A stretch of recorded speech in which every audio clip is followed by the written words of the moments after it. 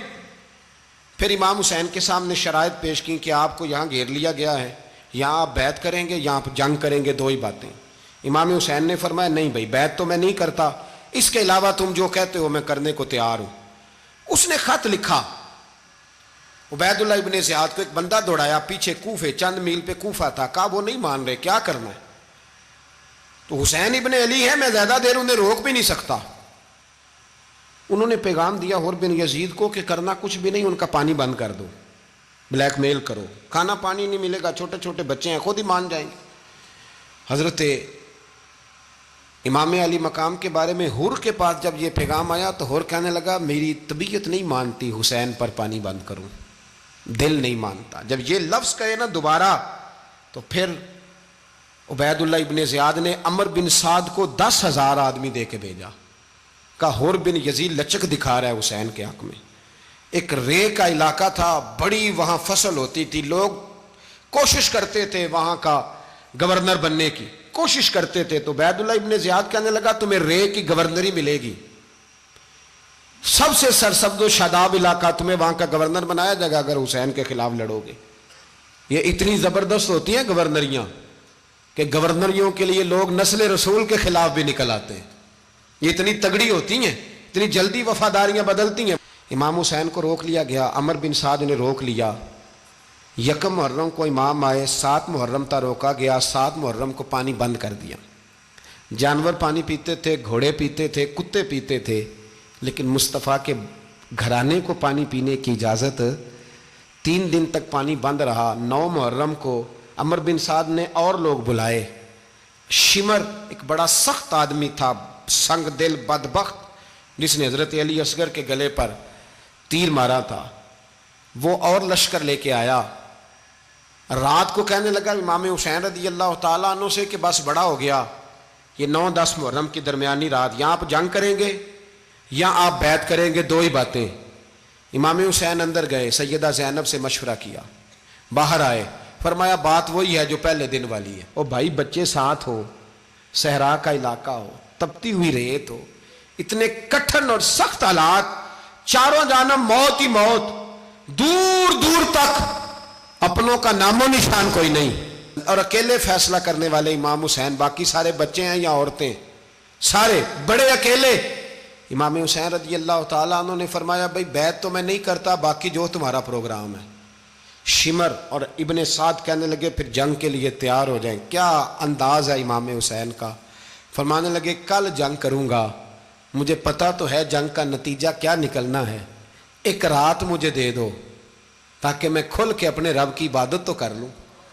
حسین نے جانا ہے، مجھے پتا ہے کل رزلٹ 72 اور 22,000 کا کیا 1 رات مجھے دو، میں مالک سے راز نیاز تو کروں، میں گویا اس سے پوچھوں تو صحیح کہ مالک میرے والد بھی شہید ہیں، بھائی بھی شہید ہیں، نانا کو بھی دکھوں میں دیکھا ہے، تو اب میری باری ہے تو مالک میں حاضر ہوں، مجھے موقع تو دو، اس لیے کہ میرے نانا نے بدر میں بھی ساری رات عبادت کی تھی، صبح مجھے موقع دو۔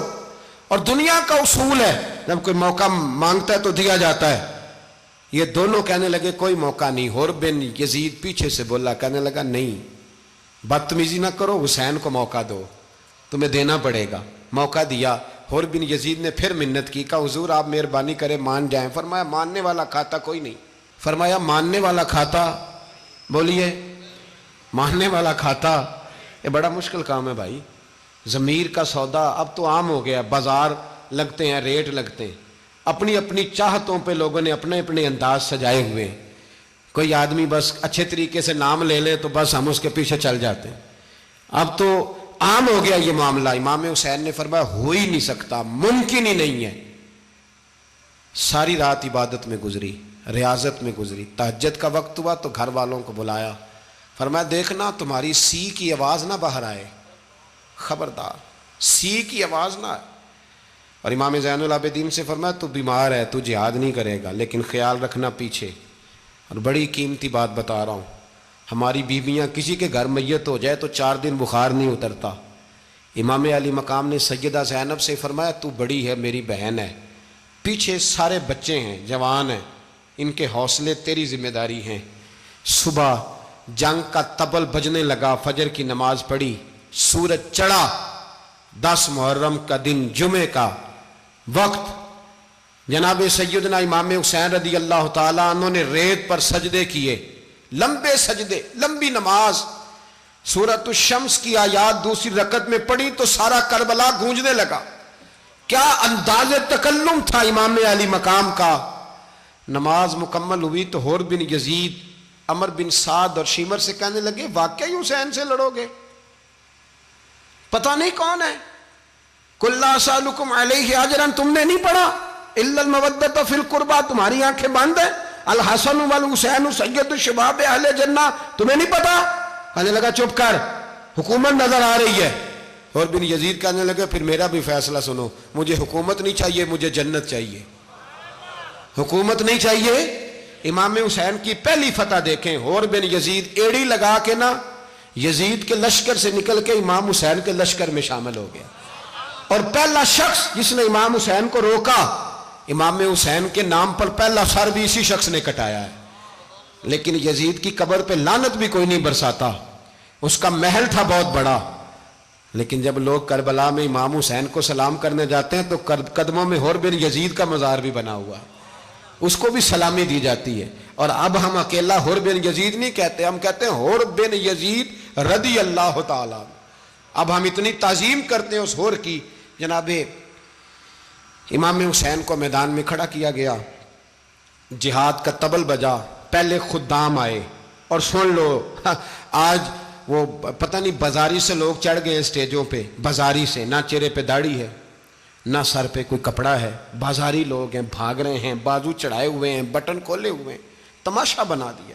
سننے والوں کا بھی اللہ ہی حافظ ہے، وہ سٹیج پہ اہل بیت کی شان بیان کرتا ہے، بھاگ کے ادھر جاتا ہے، یہ کوئی طریقہ ہے؟ سننے والوں کا بھی عجیب انداز ہے، ہر بندے کو سننے بیٹھ جاتے ہیں۔ دین مہذب ہے، تہذیب والا ہے، دلائل رکھتا ہے، دین وقار رکھتا ہے، ایسے لوگ اب دین بیان کریں گے؟ حضرت سیدنا امام حسین رضی اللہ تعالیٰ عنہ صبح جب جہاد کا وقت آیا، پتہ ہے کون کون تھے کربلا میں؟ امام حسین کے ساتھ امام حسین کے 4 بھائی تھے کربلا میں۔ کتنے؟ بول کے بتائیں۔ حضرت علی کے 4 بیٹے، عباس بن علی، جن کو حضرت عباس کہا جاتا ہے نا، علمدار، یہ حضرت علی کی دوسری زوجہ میں سے۔ عباس بن علی بھی تھے، اور ابو بکر بن علی بھی تھے، عمر بن علی بھی تھے، عثمان بن، یہ حضرت علی کے بچوں کے نام ہیں۔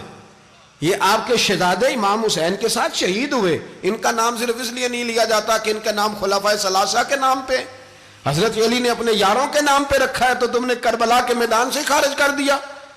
یہ تینوں شہزادے حضرت جناب سیدنا امام حسین کے ساتھ تھے، یہ بھی شہید ہوئے۔ حضرت جناب زینب امام حسین کی سگی بہن ہے، ان کے 2 بچے تھے، اون و محمد۔ جب امام حسین میدان میں جانے لگے تو جناب زینب بچوں سے کہنے لگی نہ، پہلے بھائی نہیں جائے گا، پہلے بھانجے جائیں گے۔ 2 بچے شہید ہوئے۔ حضرت قاسم بن حسن امام حسن کے بیٹے تھے، وہ جب میدان میں جانے لگے تو امام حسین نے کہا نہیں بھائی تو نہیں جائے گا، تو میرے بھائی کی نشانی ہے، میں جاؤں گا۔ تو حضرت قاسم بن حسن نے ایک تعویذ کھول کے دیا کہ ابا جی میرے والد نے کہا تھا جب بڑی مشکل آ جائے تو تعویذ کھول کے دیکھنا، تو آج بڑی مشکل آئی ہے تو میں نے تعویذ کھولا ہے، تو یہ دیکھیں کیا لکھا ہے، یہ تو رکا ہے، تعویذ ہے ہی نہیں۔ جب کھول کے دیکھا تو اس پہ لکھا تھا قاسم اگر حسین پہ کوئی کڑا وقت آ جائے تو بیٹا کے آگے آگے رہنا، اگر کڑا وقت میرے بھائی پہ کبھی آ جائے نا دیکھنا اس کے آگے آگے چلنا، اسے حسن کی کمی نہ محسوس ہو، پائیاں جہاں ساک نہیں کوئی جے وچ خار نہ ہوئے۔ سیدنا امام حسین پہلی دفعہ کربلا میں اس وقت روئے جب یہ رکا، آپ نے دیکھا تو فرمایا ٹھیک ہے، اگر حسن کی یہ وصیت ہے تو میں نے زندگی میں اگر ان کی ہر بات مانی ہے اب بھی مانوں گا، تمہیں اجازت ہے۔ جناب قاسم بن حسن 16 سال کا جوان جب میدان میں نکلے تو ہائے ہائے پتہ نہیں کہاں سے آ گئی ہے۔ امام قاسم بن حسن جب میدان میں نکلے تو تبری سے لے کر علامہ ابو الاسناد صاحب سب کو پڑھ کے تو دیکھو، 3 دن کی پیاس ہے، شدید آزمائش ہے، دکھ ہیں، تکلیفیں ہیں، پھر بھی پہلی دفعہ جب میدان میں گئے ہیں واپس آئے ہیں 19 لوگوں کو قتل کر کے واپس آئے ہیں۔ 19 لوگوں کو ایک بار میں حضرت ایسے ہی تماشا بنا دیا ہے۔ مظلوم تھے وہ تو رو رہے تھے، ہر مقرر یہ کہہ رہا ہے کہ وہ تو بار بار کہہ ابا پانی مل جائے، پانی آ جائے، ترس گئے۔ خدا کا خوف کرو، یہ دلیر لوگ تھے، ان کی باتیں آج بھی پڑھ کے دلیری پیدا ہوتی ہے، دلیری پیدا ہوتی ہے، دلیری۔ سناؤ قصہ خیبر کو، تمامی اپنے بچوں کو علی کی داستان سن کے دلوں سے ڈر نکلتا ہے، علی کی داستان سن کے دلوں سے۔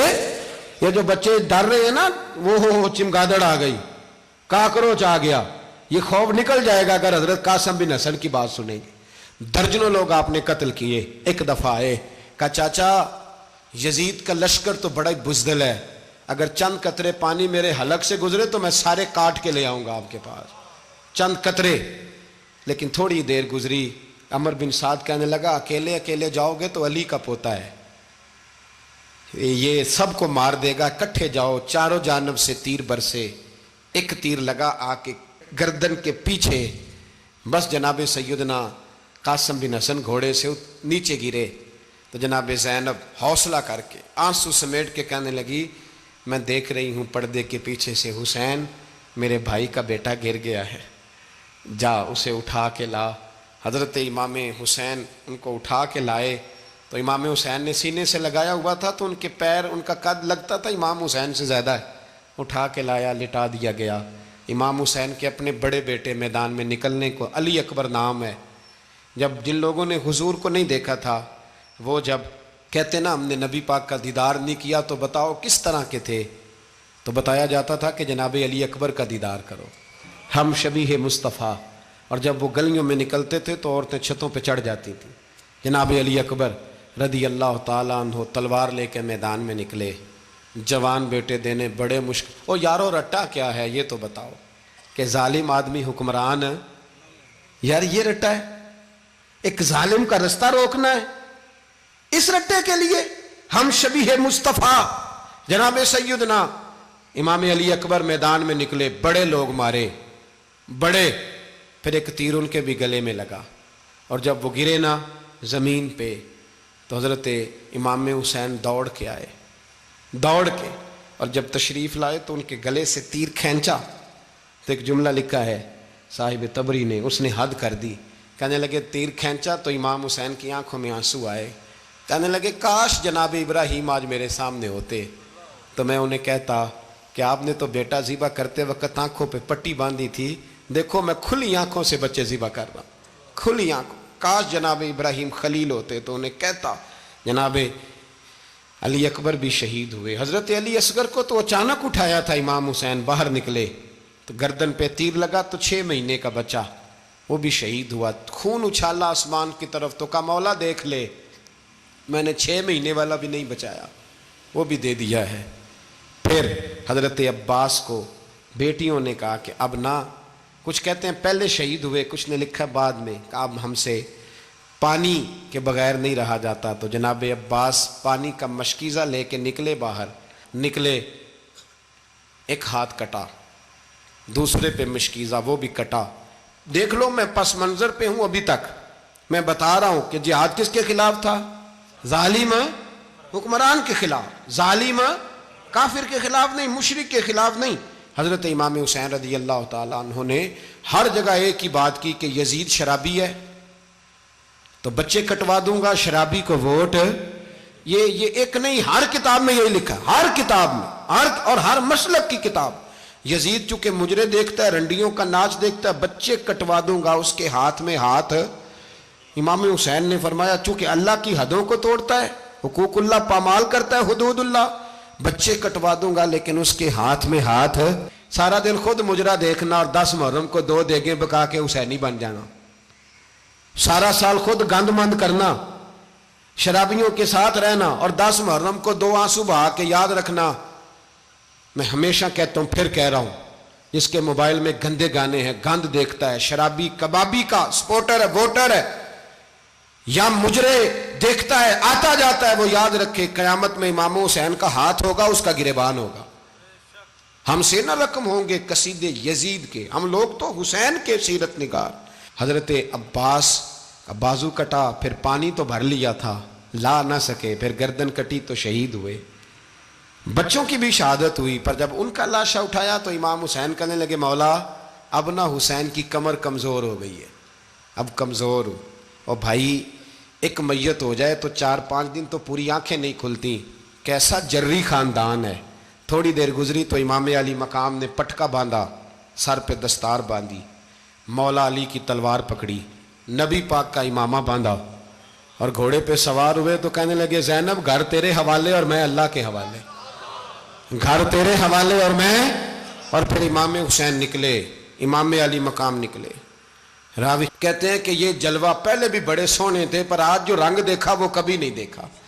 کیا انداز تھا، جدھر جاتے نعرہ لگاتے تو حد ہو جاتے۔ اتنے لوگ امام حسین نے کاٹے، اتنے کاٹے، پھر واپس پلٹ کے آئے اور کہنے لگے زینب ذرا پردے کے پیچھے سے دیکھ تو صحیح میری بہن، ان بزدلوں کو جرت ہی نہیں ہو رہی حسین کے مقابلے میں آنے، ایک دوسرے کو دھکا دیتے، تو جا تو جا۔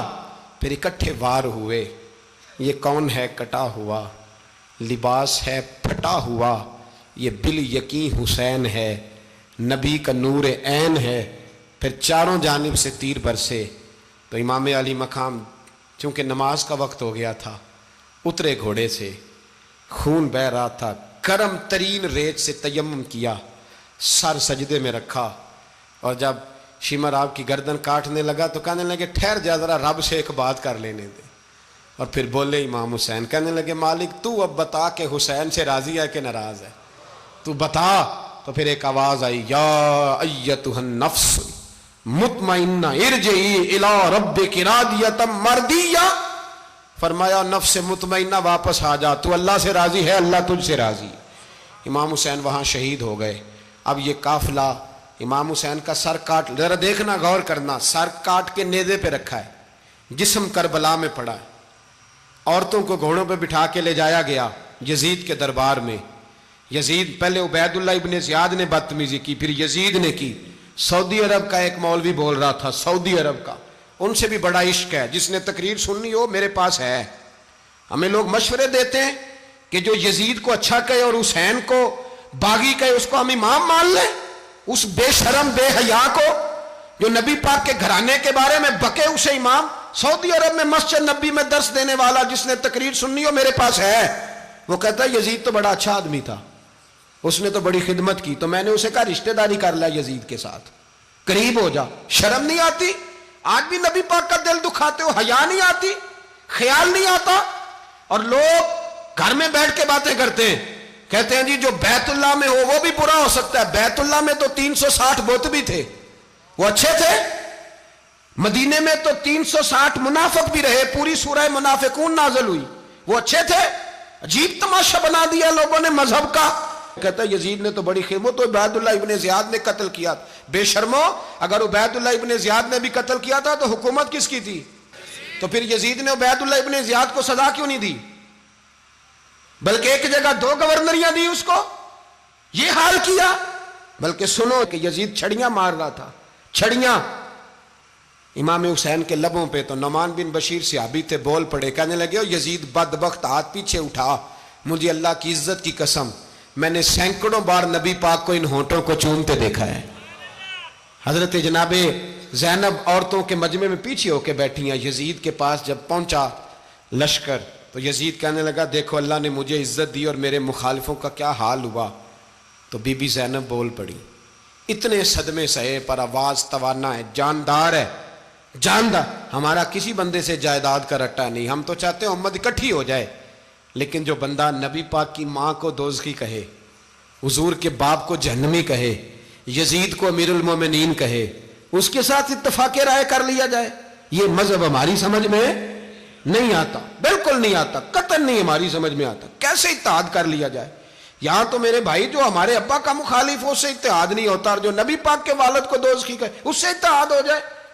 کہتے ہیں جی وہ جی اتنی فرقہ واریت ہو گئی، ہم کس مسجد میں جائیں؟ 60 پارٹیاں پاکستان میں رجسٹرڈ ہیں جو الیکشن لڑتی ہیں، کبھی کسی بندے کو ٹینشن نہیں ہوئی کہ کس کے پاس جائیں کس کے پاس نہ جائیں۔ کبھی نہیں کوئی بولا کہ اب وہ بھی کھڑا ہو گیا, وہ بھی, کوئی ٹینشن نہیں.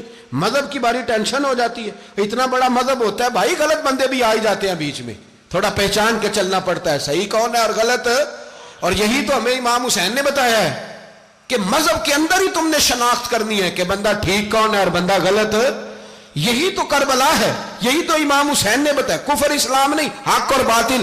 تو سمجھیے گا, حضرت سیدہ زینب نے جب سنا نا کہ یہ کہہ رہا ہے کہ مجھے اللہ نے عزت دی, تو جناب زینب بولی, نعمان بن بشیر کہتے ہیں بی بی بولی, اتنے صدمے ہیں پر جناب زینب بولی اللہ اکبر, اس انداز میں بولی کہ پہلے قرآن مجید کی آیت پڑھی, کہنے لگی وَتُعِزُّ مَن تَشَاءُ وَتُذِلُّ مَن تَشَاءُ بِيَدِكَ الْخَيْرُ إِنَّكَ عَلَىٰ كُلِّ شَيْءٍ قَدِيرٌ. اور پھر کہنے لگی یزید تو بکتا ہے, کہتا ہے کہ تو عزت والا ہو گیا, یہ تیری حکومت ہے, 4 دن گزرنے دے, تجھ پہ کوئی لعنت بھی نہیں برسائے گا, اور میرے بھائی کا قیامت تک ممبروں میں اور خطبوں میں ذکر ہوا کرے گا, وقت گزرنے دے.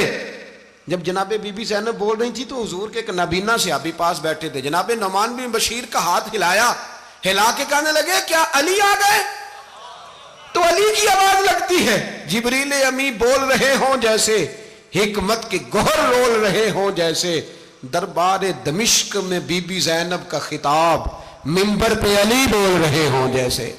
میرے بھائی بس کربلا والا قافلہ تو مدینے پہنچ گیا, 3 سال یزید نے حکومت کی, شرابیں عام ہو گئیں, مکے پہ حملہ ہوا, خانہ کعبہ کا غلاف جلا, مدینے پہ اس نے حملہ کیا, 3 دن مسجد نبوی میں اس نے گھوڑے باندھے, مسجد نبوی میں صحابہ کو نکال کے اپنا اس نے امام مقرر کیا, لیکن پھر امت نے اسے قبول نہ کیا, پھر وہ رسوا ہوا اور آج تک وہ رسوا ہے.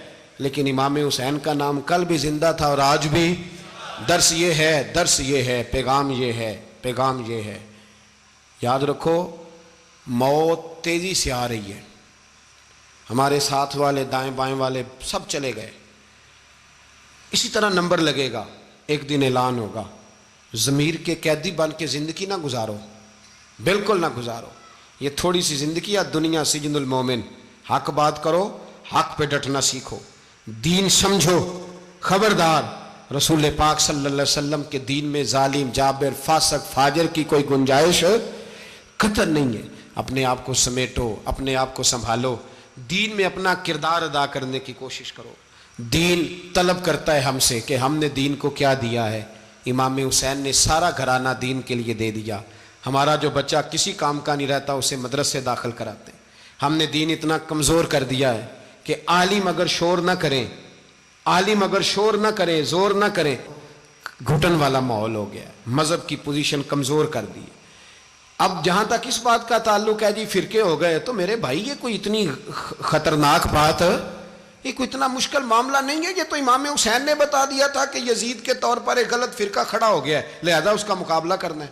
اس میں کوئی بری بات ہے, لیکن ایک سبق ہے بزرگوں کا کہ اگر سچی بات بھی نہیں کرنی تو پھر اس منبر کا حق ادا نہیں ہوتا. جو سچ بولے وہ حسینی ہے, جو ظالم کے سامنے کھڑا ہو جائے وہ حسینی ہے. جو مصلحت کوش ہو, جو کہے ٹائم نہیں, گراؤنڈ ریالٹی نہیں, حالات نہیں, طبیعت نہیں, موقع نہیں, تو ابھی امام حسین کے پیغام کو نہیں سمجھا. میں بہت سارے بزرگوں کا نام اس لیے نہیں لیتا کہ لوگ ایسے نہ کہیں کہ کسی کا نام کیش کرایا جا رہا ہے, لیکن میں نے سارے مناقب پڑھے ہیں. میری لائبریری میں کتابیں ہیں, میں پڑھتا رہتا ہوں, میں سفر میں بھی ساتھ رکھتا ہوں. لیکن حضرت شیخ عبدالصبور بیگ منشور ہزاروی کا شعر امام علی مقام کے مقابلے میں اس طرح کا ہے کہ مجھے سارے شاعروں سے زیادہ وزنی محسوس ہوتا ہے. انہوں نے کہا تھا اس شاہ مشرقین کی, اس نور عین کی, مطلوب ہے جہاں کو قیادت حسین کی. دیکھیے ذرا حسن. اور ہر سو یزیدیوں کا زمانے میں زور ہے, ایک دو جگہ پہ نہیں, ہر سو یزیدیوں کا زمانے میں زور ہے. منشور آج پھر ہے ضرورت حسین کی, آج پھر ہے ضرورت ہے, آج لوگ حسینی بنے امام حسین کے نقش قدم پر. وہ کہتے ہیں زور ہو گیا یزیدیوں کا, یہ ہمارے بزرگ ہمیں بتا گئے. مسجد کی طرف توجہ کرو, اپنے بچوں کی نگہبانی کرو. دنیا کی زندگی اتنی مختصر ہے کہ ایک خواب لگے گا جب ہم جائیں گے دنیا, ایک خواب لگے گا. خواب تھا جو کچھ کے دیکھا, جو سنا افسانہ تھا. اہل بیت نبوت کا اسوہ عبادت ہے، ریاضت ہے، پردہ ہے، پرہیزگاری ہے، اس پر توجہ کریں۔ جن کی بچیاں سر نہیں ڈھانپتی وہ 10 محرم کو بے شک دیگ نہ پکایا کریں۔ جو لوگ قرآن شریف پڑھنے کے عادی نہیں وہ بے شک امام علی مقام کا ذکر نہ کریں، اس لیے کہ امام حسین نے سر سجدے میں کٹایا ہے اور تلاوت نیزے کی نوک پہ بھی جاری رکھی ہے۔